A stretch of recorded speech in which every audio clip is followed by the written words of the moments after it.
Hello all, I come to you on a rainy Victoria day to have a little discussion about reviewers, um, authors, reviewers in the publishing industry.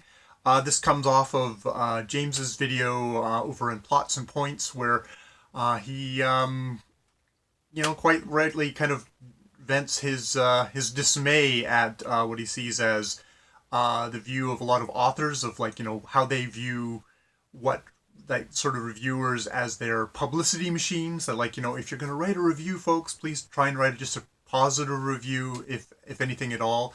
I know that a lot of times when you hear authors talk about if their book doesn't get a 4 or 5 star review, it's like, oh my god, then it must be a horribly negative one, which has led to this weird kind of ratings inflation thing on YouTube, on Goodreads mostly. I guess that's where the star system is, and it's that's where it's predominant in the book industry. That and Amazon, of course, the holy grail of you want to sell your book, so you want to have a high rating on thing, and you can see it from the author's point of view that these star reviews translate to book sales. So it's as their brand, it's very important to them. Unfortunately, it sort of conflicts with if I read a book and I think it's just okay, like it's kind of okay. If you look at Goodreads, an okay book is a 2 star book. And I don't think a lot of authors would be very happy to find out that their book was just okay. But that's the sort of thing we live in. So James was that James's point of the which I agree with is the point is that a book review is there to inform the reader, is this book worth my time? And that's who, as a reviewer, or as whenever I'm talking about a book, I'm talking to a friend or somebody and saying, hey, yeah, I didn't think this book was worth my time, and I don't recommend that you go out and grab it.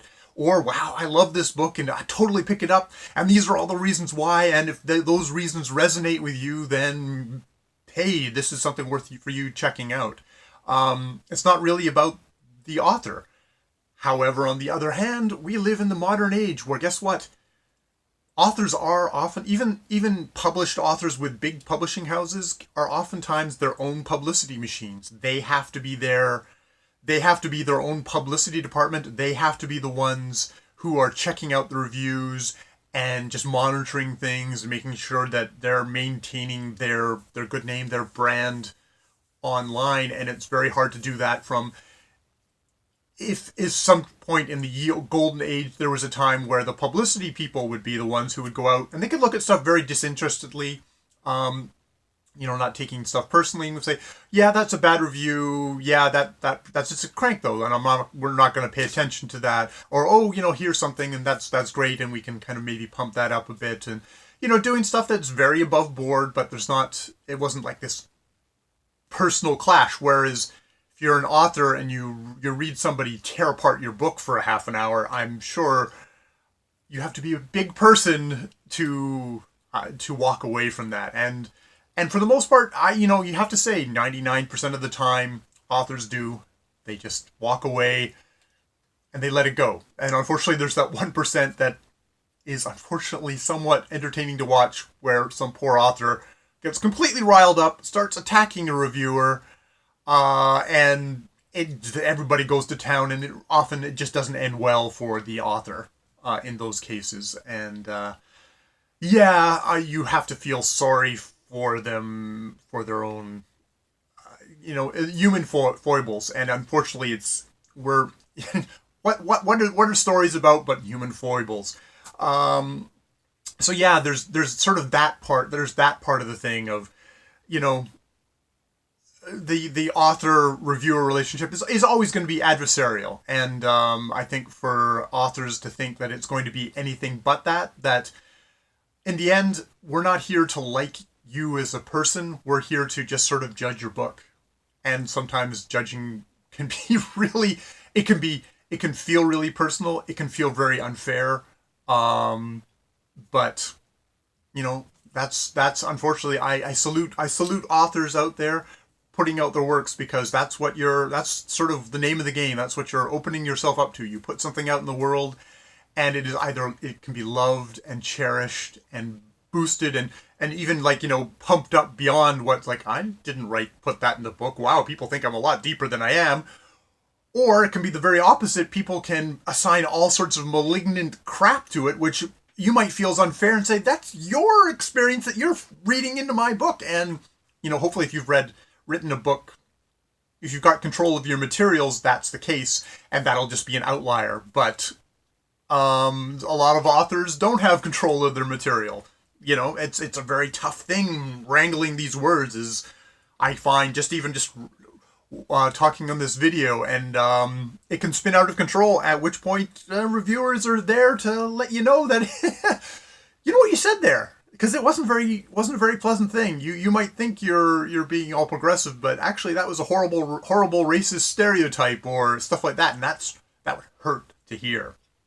Now, the other part of this conversation was all about sort of the trust that basically as BookTube has gotten big, guess what? The publishing industry has realized BookTube's got big, and we're going to put some money into that. We're going to put some influence into that.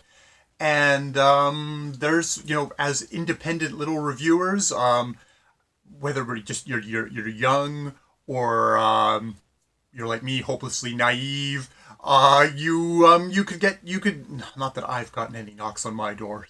You can tell by the many 4 or 5 of you watching this video know my influencer index is probably pretty low, but people who do get the big subscription things, they get the publishing companies coming to them and say, hey, here's some free books, here's some stuff like that.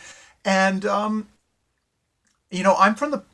have to say, I'm from the point of view that even just sort of accepting books is you're entering into a relationship which is other than just the relationship of a reader with a book. And I say that not from a high horse. I say that from my own personal experience, because I think about myself and Mur Lafferty, who is an author, most recently wrote 6 Wakes, which is up for a bunch of different awards. The Philip K. Dick Award, and I think the Hugo or the Nebula, one of those two. Obviously, just really big awards in the science fiction community. And she is somebody that she doesn't know me from Adam. I've listened to. She's also a podcaster. She does I Should Be Writing, which is in some ways the podcast equivalent of most of a lot of the authors on AuthorTube now. They do the how-to videos. Mur is back in the day, really old school, has been doing this forever, of including people in her journey becoming an author, getting published, her struggles, her tips and her experience, which has been very involving. Someone who I've contributed to her Patreon thing. So I don't have a personal relationship with her, but I have a relationship with her. And I don't like her. I don't like 6 Wakes. As I said, it's a book that's gotten great reviews, gotten lots of accolades. It's a book I don't like. I had a lot of problems with. I've actually liked other of her earlier books that were less heralded better. But that said, it's funny. I read her book before I came onto BookTube, and there's a part of me that's kind of glad that I hadn't read that book while I was on BookTube, because then it'd be like I'd be in the awkward. I would feel awkward about reviewing her book and not liking it. Like, I would feel bad about that, because even though she doesn't know me, but like I know her as a viewer, and there's that kind of it's the weird media kind of relationship where I know more about the book than just here is something that some faceless person has given me. I know this person, I like them, I've benefited from their advice in the past. I don't like her book.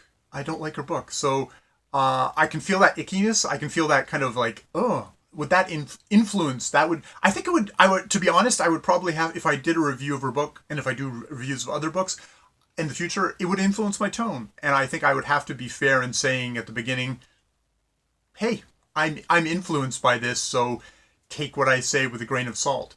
And what I think people don't understand is, even by accepting something, accepting gifts, whether it's these boxes or stuff like that. It's amazing how little of the benefit how easily we can be bought off, and not even consciously bought off, but just kind of just a little thing in the back of your head, which can just water down giving full vent to this book sucked, and I didn't find the mystery involving, and I thought the characters were clunky, and it was, it just, it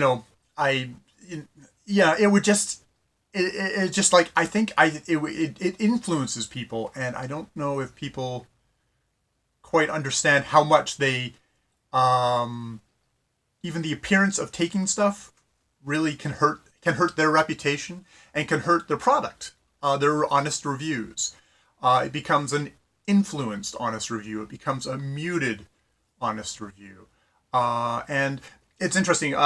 James in his thing talks about a particular indie author, and within her comments, she got a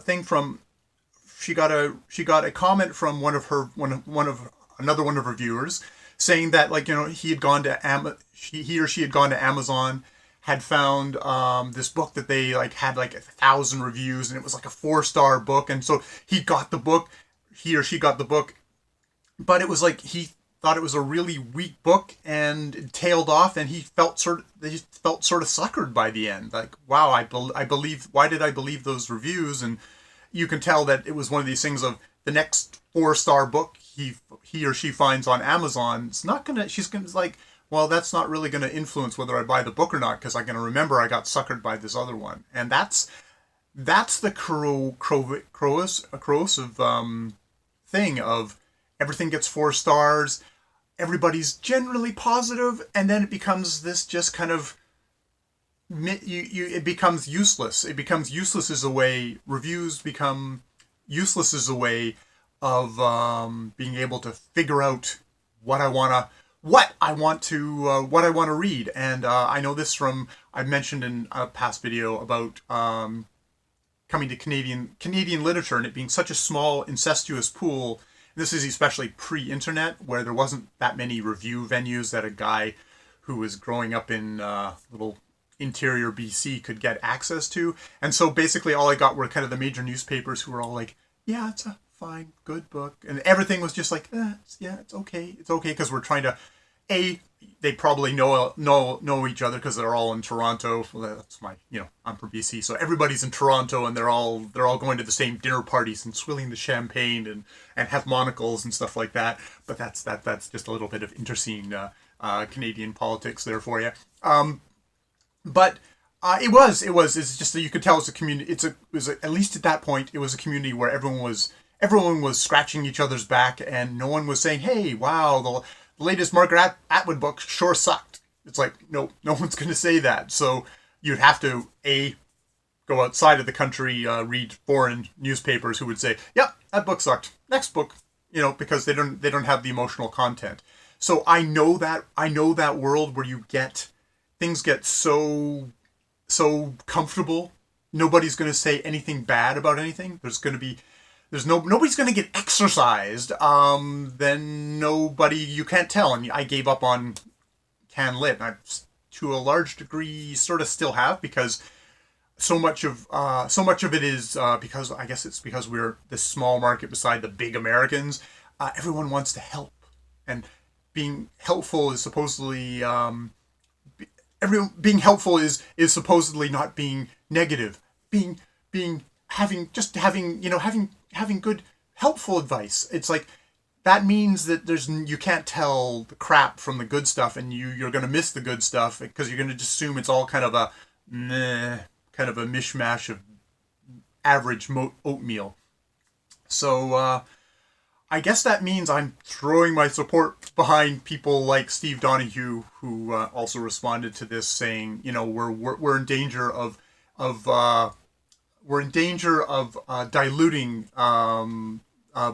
the adulterating booktube of harming its booktube's good name. Which there's a part of me, I left a joke on his thing saying, Steve, stop disrupting this relentless self-promotion machine which is YouTube with your your thoughtful critical reviews. And a part of that isn't a joke. I think a part of it is that we are the grit in the nice slippery, well greased self-promotion machine.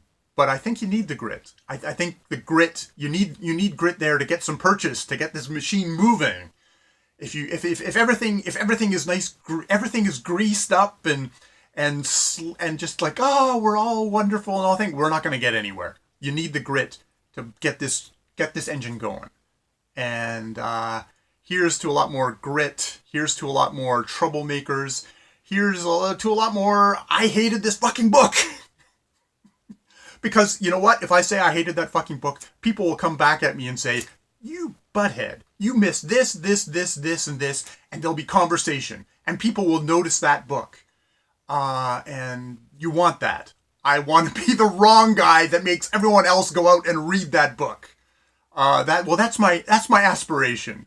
I think I probably in reality I'm way too much the nice Canadian, but one of these days one of these days in my booktube career I'll come across something that'll stick in my craw, and I will try to be as negative and unfair and terrible as possible. I will attack the book. I will not attack the author, but I will attack that book as hard as I can.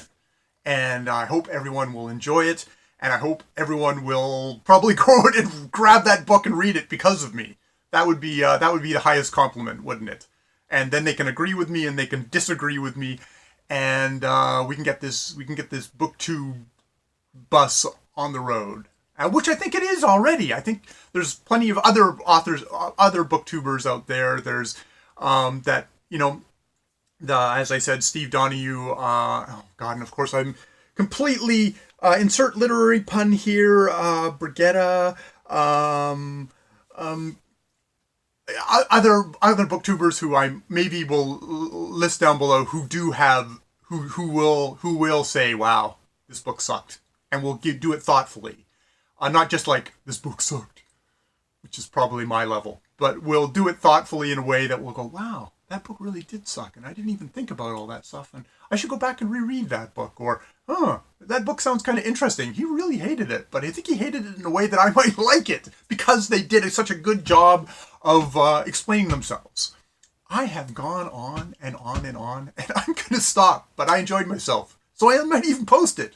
All right, more later.